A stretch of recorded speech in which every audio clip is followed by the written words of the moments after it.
As promised, this is a challenge video, and in this one, you'll be setting up two endpoints that allow someone to fetch multiple tasks or a single task by ID. Down below, I have the challenge comments. Big picture goal is set up the task reading endpoints. The first step is to create the endpoint that allows you to fetch all tasks. Now later on in the class, when we add authentication in, we'll limit this to being able to fetch all tasks that you actually created. If I, as my account, create a task, you, as another account, shouldn't be able to read it. We're not worrying about any of that for now, but I wanted to mention it's something we'll get into later.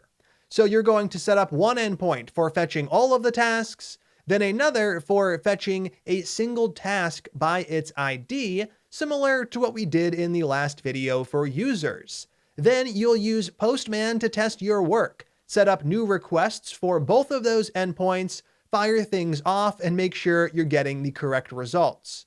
With the second endpoint, make sure to test it with a valid ID and an invalid ID, ensuring that you're getting the expected results in both scenarios.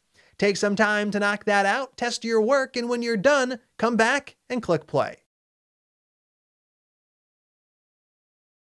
How'd that go? Let's go ahead and jump right in by starting with the endpoint that's going to fetch all of the tasks. Right here, that'll be app.get to set it up, and the path is /tasks. Now from here, we're going to set up our callback function with request and response, and the first thing we're going to do is use the task model and access its find method. In this case, we're not actually trying to limit it by any criteria. We want to fetch everything, so we're not going to put any attributes on the object. From here, we can set up our call to then, and we'll get access to the tasks that were found. Now, it's going to be an array, but it might be an empty array if you don't have any tasks. What are we going to do? We're just going to send them back using response.send, send the tasks. Next up, down below, we want to make sure to handle errors when things go wrong. We'll set up that catch call. Right here, we're going to provide the callback function, and in this case, we'll just send back a 500. So response.status 500, then we'll go ahead and use send. So that's going to take care of the tasks route. Let's go ahead and test that before moving on to the next one. Over inside of Postman, I'm going to add a new request to our collection. I'll call this read tasks plural. I'm going to create the new route.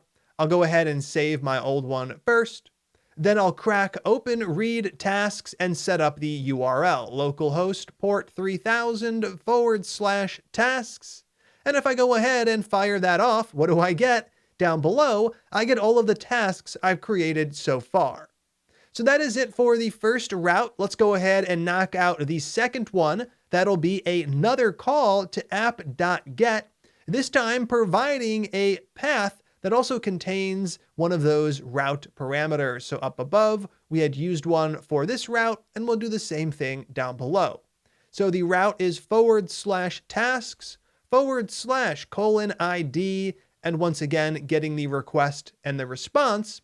And the first thing we're going to do is extract that ID. Const ID equals request.params.id, and from here we can go ahead and use the find by ID method on task. That is task.find by ID, providing the ID as the first and only argument. Then we call then. Right here, we'll go ahead and set up that callback function, and if it did work, we will get the task. Now it could also work and we don't get a task, so we want to make sure to set up that conditional logic once again. Right here, if there is no task, what are we going to go ahead and do? We will use return to stop the function execution, and we'll send a 404 back. Response.status 404, then we'll use send, and next up, this is only going to run if there was a task. In that case, we want to send that back with the 200 status code, response.send task. Excellent. The only thing we need to do is handle other errors that come up using catch. Right here, We're going to go ahead and just send back the 500 once again. Response.status 500.send perfect. Now we're all done. We can move on to the final step, which is to test our work. So I'm going to remove the challenge comments. We have our 2 routes in place, and over inside of Postman, we'll test out the second one. That's going to require us to create a brand new request in our collection. I'll call this read task singular, and we'll go ahead and set up the URL. I'll make sure to save my old one, crack open the new request, and start to fill this out. That'll be localhost on port 3000 /tasks / the ID.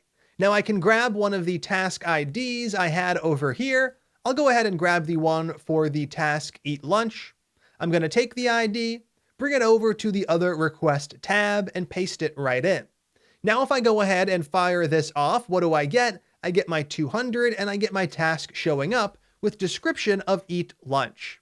Now let's change this. I'll change the leading 5 in the ID over to something else like a 1. This should result in a 404, and that is exactly what we get. No task was found with this ID, which is correct. So now that we have this in place, we have the resource endpoints for creating resources and for reading them. That leaves just 2 left, the ability to update our resources and the ability to delete resources. Let's go ahead and continue on in the next lecture.